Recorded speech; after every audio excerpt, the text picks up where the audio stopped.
कवी संमेलन पर्व तिसरे मुख्य प्रायोजक श्रीराम यात्रा कंपनी प्रायव्हेट लिमिटेड या कवितेच्या मैफिलीमध्ये आपल्या सगळ्यांचं पुन्हा एकदा हार्दिक स्वागत करतो।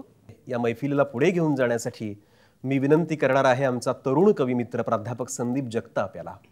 एक वेगळा असा आवाज कवितेतला जो आहे, मुक्तछंदातली सुद्धा कविता किती ताकदीने येऊ शकते आणि शेती मातीशी नातं सांगणारी कविता, आत्ताच्या पिढीची कविता, आत्ताची पिढी सुद्धा किती सजग पद्धतीने या सगळ्या विश्वाकडे पाहते आहे, घडामोडींकडे पाहते आहे, सामाजिकतेकडे पाहते आहे, हे संदीपच्या कवितेकडे पाहिल्यानंतर आपल्याला कळतं। तेव्हा मी विनंती करणार आहे प्राध्यापक संदीप जगताप याला की त्यांनी आपली एक कविता आपल्यासमोर पेश करावी। सतीश सरांनी फार सुंदर जो धागा लावलेला आहे तोच धागा मी पुढे नेतो।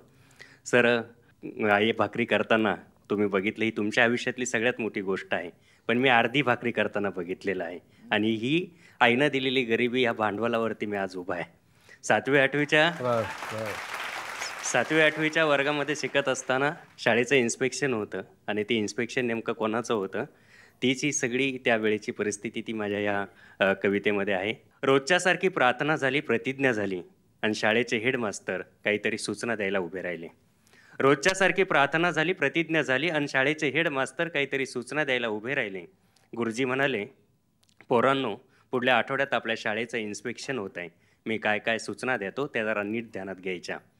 सूचना क्रमांक 1, प्रत्येकानं आपापला गृहपाठ पुरा करायचा। मी ताडकन उभा राहिलो, म्हणालो गुरुजी माझा गृहपाठ तर रोजचाच पुरा असतो। मी ताडकन उभा राहिलो, म्हणालो गुरुजी माझा गृहपाठ तर रोजचाच पुरा असतो। घरी जायचं, पाठीवरचं दप्तर फेकायचं, आईनं पोटाला पीळ देऊन जपून ठेवलेली टोपल्यातली चतकूर भाकर कोरडीच पोटात ढकलायची। आईनं पोटाला पीळ देऊन जपून ठेवलेली टोपल्यातली चतकूर भाकर कोरडीच पोटात ढकलायची। घटाघटा पाणी प्यायचं, हातामध्ये विळा घ्यायचा आणि सारा शिवरभर फिरायचं। घटाघटा पाणी प्यायचं, हातामध्ये विळा घ्यायचा आणि सारा शिवरभर फिरायचं। माय कोणाच्या शेतात कामाला गेली, तिला हुडकायचं, तिच्या पोटाला बिलगायचं, तिच्या पदराड दडायचं आणि चतकूर भाकरीत पोट भरलं नाही म्हणून गुरुजी थोडं थोडं रडायचं। माय कोणाच्या शेतात कामाला गेली, तिला हुडकायचं, तिच्या पोटाला बिलगायचं, तिच्या पदराड दडायचं आणि चतकूर भाकरीत पोट भरलं नाही म्हणून गुरुजी थोडं थोडं रडायचं। तेव्हा माझी माय माझ्या खपाटी गेलेल्या पोटावर आणि थरथरणाऱ्या ओटावर ओट टेकवायची। दिवसभर कुरणात चरायला गेलेल्या म्हशीसारखं माझं पोट तट होतं गुरुजी। दिवसभर कुरणात चरायला गेलेल्या म्हशीसारखं माझं पोट तट होतं गुरुजी। पुन्हा हातात विळा घेतो आणि साऱ्या शिवारातल्या कुपाट्याने फिरतो, संध्याकाळची चूल पेटवण्यासाठी काट्या कुट्या गोळा करत। सारी पोरं हसली, मी खाली बसलो। गुरुजी म्हणाले, सूचना क्रमांक 2, शाळेच्या भिंतींना रंग द्यायचा आहे, प्रत्येक पोरानं गटागटानं मदत करायची। मी पुन्हा उभा राहिलो, म्हणालो गुरुजी कशापायी या निर्जीव भिंतींना रंग देत आहे। मी पुन्हा उभा राहिलो, म्हणालो गुरुजी कशापायी या निर्जीव भिंतींना रंग देत आहे। इथं जित्या माणसांचे रंग टिकत नाही, भिंतींचे तरी कुठून टिकतील। इथं जित्या माणसांचे रंग टिकत नाही, भिंतींचे तरी कुठून टिकतील। माझ्याच मायबापाचं घ्याना, माझी नक्षत्रवाणी गोरी माय दुसऱ्याच्या वावरात राबून राबून ढेकळासारखी काळी ठिकर पडली। माझी नक्षत्रवाणी गोरी माय दुसऱ्याच्या वावरात राबून राबून ढेकळासारखी काळी ठिकर पडली आणि दुसऱ्यांचे बोजे वाहता वाहता माझा बाप मेरावरच्या बाबळीसारखा मधोमध वाकलाय। गुरुजी, तुम्हाला द्यायचाच असेल रंग त्या भिंतींना तर माझं अजिबात काही म्हणणं नाही। तुम्हाला द्यायचाच असेल रंग त्या भिंतींना तर माझं अजिबात काही म्हणणं नाही। पण तुम्हाला एक सांगून ठेवतो गुरुजी, माझ्या मायबापानं त्या काळ्या विठूच्या पायावर डोका आदळून आदळून रक्ताचा लाल रंग दिला, तो विठू कधी पावला नाही तर 2 कवडीच्या रंगानं तुमचा साहेब तरी कुठून पावल गुरुजी। पुन्हा पोरं हसतात, मी खाली बसतो। गुरुजी म्हणतात, सूचना क्रमांक 3, त्या दिवशी प्रत्येकानं आपापला नवा युनिफॉर्म घालून यायचा। मी डोळ्यात पाणी आणून उभा राहिलो, म्हणालो गुरुजी माझ्या माईच्या अंगावरचं लुगडं 4 ठिकाणी इरलंय, ते सांधायला धांदूक मिळत नाही, मला नवा युनिफॉर्म कुठून मिळेल। गुरुजी म्हणाले, तुझे हेच फाटलेले कपडे धुवून इस्त्री करून घालून ये। मी म्हणालो गुरुजी घरात इस्त्री सुद्धा नाही। तेव्हा मास्तर जाम भडकले, हातामध्ये दप्तर दिलं, पेकाटात लाथ घातली आणि मला शाळेबाहेर काढलं। मी तसाच घरी गेलो, माईला हुडकलं, तिच्या पोटाला बिलगलो, तिच्या पदराड दडलो आणि गुरुजींनी इस्त्रीवरून मारलं म्हणून पोट भरून रडलो। मित्रांनो, आई ज्या वावरात गेली होती त्या मालकाकडून तिनं पैसे उसने घेतले, मला इस्त्री घेऊन दिली, माझं इन्स्पेक्शन झालं, पण ते इस्त्रीचे पैसे तिनं रोजाना कामाला जाऊन फेडले। हा काळजातला अनुभव आहे, म्हणून कवितेचा शेवट करताना मी असं लिहिलं, माईच्या रक्तानं माझ्या कपड्यांना इस्त्री करून त्यावेळेचं माझं इन्स्पेक्शन साजरं झालं, पण ते इन्स्पेक्शन शाळेचं झालं, गुरुजींचं झालं, माझं झालं की आईचं झालं तेव्हा कधीच कळलं नाही. वा वा वा वा वा वा. पण ते इन्स्पेक्शन शाळेचं झालं, गुरुजींचं झालं, माझं झालं की आईचं झालं तेव्हा कधीच कळलं नाही. पण आता सारं कळतंय, माईच्या पोटातलं एक एक पीळ उलगडतोय. पण आता सारं कळतंय, माईच्या पोटातलं एक एक पीळ उलगडतोय. म्हणूनच कोपऱ्यामध्ये पडलेली तीच इस्त्री मी आता महिने उचलत नाही माझ्या कॉलेजच्या ड्रेसवर फिरवण्यासाठी. हा. म्हणूनच कोपऱ्यामध्ये पडलेली तीच इस्त्री मी आता महिने उचलत नाही माझ्या कॉलेजच्या ड्रेसवर फिरवण्यासाठी. कारण तापलेल्या इस्त्रीचे चटके कपड्यांपेक्षा काळजाला साधिक वा वा जाणवतात. वा वा वा. बहुत बढिया बहुत बढिया. तापलेल्या इस्त्रीचे चटके कपड्यांपेक्षा काळजालाच अधिक जाणवतात. आणि पहिले दिस आठवले की गोठ्यातल्या गाईसारखे डोळे पुन्हा पुन्हा पाणावतात, डोळे पुन्हा पुन्हा पाणावतात. गोठ्यातल्या गायीसारखे डोळे पुन्हा पुन्हा पाणावतात. अगदी नकळतपणे प्रत्येकाच्या पापण्या उलावलेल्या आहेत. इथून दिसतंय म्हणजे मला तुमच्या डोळ्यामध्ये जे पाणी दिसतं आहे ही ताकद कवितेची आहे. हे इन्स्पेक्शन आहे आणि हे इन्स्पेक्शन कवीच करू शकतो. समाजामध्ये ज्या काही रूढी चालीरीती परंपरा आहेत त्यातला दोष दाखवण्याचं काम आणि त्याच्यावरती कोरडे ओढत त्याला सोल्युशन देण्याचं काम हे कवी करू शकतो, त्याची कविता करू शकते. शेवटी मुद्दा जो आहे तो आपल्या अस्तित्वाचा, संघर्षाचा आहे. आत्ताचा काळ हा संपूर्ण संघर्षाचा आहे आणि याच्यामध्ये एका आईची, एका बाईची तगमग काय असते. कल्पना दुधाळ नावाची कवयित्री फार सुंदर पद्धतीने लिहिते. ती असं लिहिते की रोज पेटविता चूल मी ग विचारते तिला, रोज पेटविता चूल मी ग विचारते तिला, जाळ्याच्या ग चटक्यांची सांग जाणीव कुणाला. माझं जगण जळत होऊनिय सरपण, जन्मबाईचा ग बये बोरी बाभळीचं बन, बोरी बाभळीचं बन. असं सगळं एकूण आहे वास्तव. आणि हाच कवितेचा सगळा जो सूर आहे तो आता पुढे नेण्यासाठी मी राधिका फराटे हिला विनंती करणार आहे की तिने आपली एक रचना आपल्यासमोर पेश करावी. राधिका फराटे. आमच्या गझलमध्ये मध्यंतरी काही टकरावांमुळे जो काही मला अनुभव आला त्याच्यावरती एक गझल केलेली आहे, ती आज मी इथे घेते. की जन्म चाळावे किती केव्हा सरावी मालिका, जन्म चाळावे किती केव्हा सरावी मालिका, विठ्ठला आता नको रे त्याच त्या ह्या भूमिका.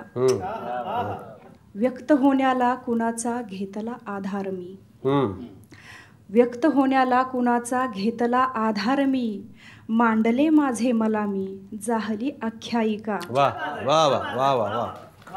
आणि ठेव सांभाळून सारे बुडबुडे तू सागरा, बहुत बढिया. ठेव सांभाळून सारे बुडबुडे तू सागरा, तू किती पाण्यात आहे जाणते ही सारिका. वा वा वा वा. विठ्ठला आता नको रे त्याच त्या ह्या भूमिका. पुढचा शिर पहा. इर्षाद. का अपेक्षा ठेवते तू, तू तुला निर्माण कर, का अपेक्षा ठेवते तू, तू तुला निर्माण कर, सांत्वनाने का कधी का चालते उपजीविका. वा वा वा वा वा वा. का अपेक्षा ठेवते तू, तू तुला निर्माण कर, सांत्वनाने का कधीही चालते उपजीविका. आणि कर जरा एल्गार आता फाड खोटे मुखवटे, कर जरा एल्गार आता फाड खोटे मुखवटे, जेवढी सोशिक होशील तेवढी होईल टीका. विठ्ठला आता नको रे त्याच त्या ह्या भूमिका. पुढचा शेर जरा टोमना वगैरे अर्थाने जातोय. माहिती आहे मला तू कोणत्या वर्गातला, माहिती आहे मला तू कोणत्या वर्गातला, मी तुला शिकवायला होते अगोदर शिक्षिका. क्या बात है. वा वा वा वा. बहुत बढ़िया. ही माहिती आहे मला तू कोणत्या वर्गातला, मी तुला शिकवायला होते अगोदर शिक्षिका. आणि खेळ शब्दांचा जसा ध्यानात येऊ लागला, खेळ शब्दांचा जसा ध्यानात येऊ लागला, वाटले की पोक्त झाली अंतरीची बालिका. वा वा वा वा वा वा. घेऊनी आधार ज्याचा फास घेते भाकरी, घेऊनी आधार ज्याचा फास घेते भाकरी, त्या बिचाऱ्या कासऱ्याची ऐक तू शोकांतिका. क्या बात. रक्तधमन्यातून वाहे नाव घेऊनी तुझे, नाजूक वगैरे, की रक्तधमन्यातून वाहे नाव घेऊनी तुझे अण तुझ्या प्रेमात नाहते काळजाची पेशिका. वा. गझलचे शब्द आहेत आबिद. मी अलामत वृत्त ही मीच आहे काफिया. मी अलामत वृत्त हे मीच आहे काफिया. या गझलचे मी कथानक मीच आहे नायिका. क्या बात. वा वा वा वा, बहुत बढ़िया, बहुत बढ़िया. आणि शेवटचा नावच राधिका आहे म्हणून कदाचित, की भेटता ते एकमेका मारती ऐसी मिठी. मिठी आहे की भेटता ते एकमेका मारती ऐसी मिठी. राधिकेचा कृष्ण होतो, कृष्ण होते राधिका. वा वा वा वा, क्या बात है, क्या बात है. जन्म चाळावे किती केव्हा सरावी भूमिका. विठ्ठला आता नको रे त्याच त्या ह्या क्या. स्वाभाविक आहे की राधिका ही मुळात पंढरपूरची असल्यामुळे विठ्ठलाचा सगळा संदर्भ येणं आणि परत विठ्ठलालाच सांगणं की त्याच भूमिका आता मला करायला लावू नको. आणि हे करत असताना पुन्हा एक स्त्री म्हणून जो आतला तिचा आवाज आहे, ती काय म्हणाली ऐकलं असेल तुम्ही फार, की या गझलेचे मी कथानक मीच आहे नायिका. तर नायिका घडवणारी ही सगळी जी कविता आहे आणि राधिकेनं व्यक्त केलेला हा विश्वास गझलेमधला आहे, हा कवितेचा आहे, हा आतला स्वर आहे. आणि हा आतला स्वर खरं म्हणजे कविता जेव्हा जपत जाते, जोपासत जाते, तेव्हा ती रसिकांची आपसूकपणे होऊन जाते. हे सगळं तादात्म्य आहे. म्हणजे राधिकेचा कृष्ण होणं आणि कृष्णाची राधिका होणं ही एकात्मता आहे, हे तादात्म्य पावणं आहे. ये हृदयीचं ते हृदयी घालणं आहे. हे सगळं कवितेचा खरं म्हणजे प्रवास आहे. हाच कवितेचा प्रवास आपल्याला आणखीन पण पुढे घेऊन जायचा आहे. गझलेचाच विषय असल्यामुळे स्वाभाविकपणे मी आत्ता आणखीन एका गझलकाराला तुमच्यासमोर पेश करणार आहे. आणि आबेद शेख हा आत्ताच्या घडीचा अत्यंत नावाजलेला असा गझलकार आहे. पुसद या ठिकाणाहून तो आलेला आहे. विदर्भातल्या भूमीतला आहे. ज्या विदर्भानं खऱ्या अर्थानं गझल रुजवली, सुरेश भटांनी रुजवली. सुरेश भट जसं म्हणतात की हेही असेच होते तेही तसेच होते, आपापल्या ठिकाणी सारे ससेच होते. तू भेटलीस तेव्हा मी बोललोच नाही, तू भेटलीस तेव्हा मी बोललोच नाही, तू भेटतेस तेव्हा माझे असेच होते, हेही असेच होते तेही तसेच होते.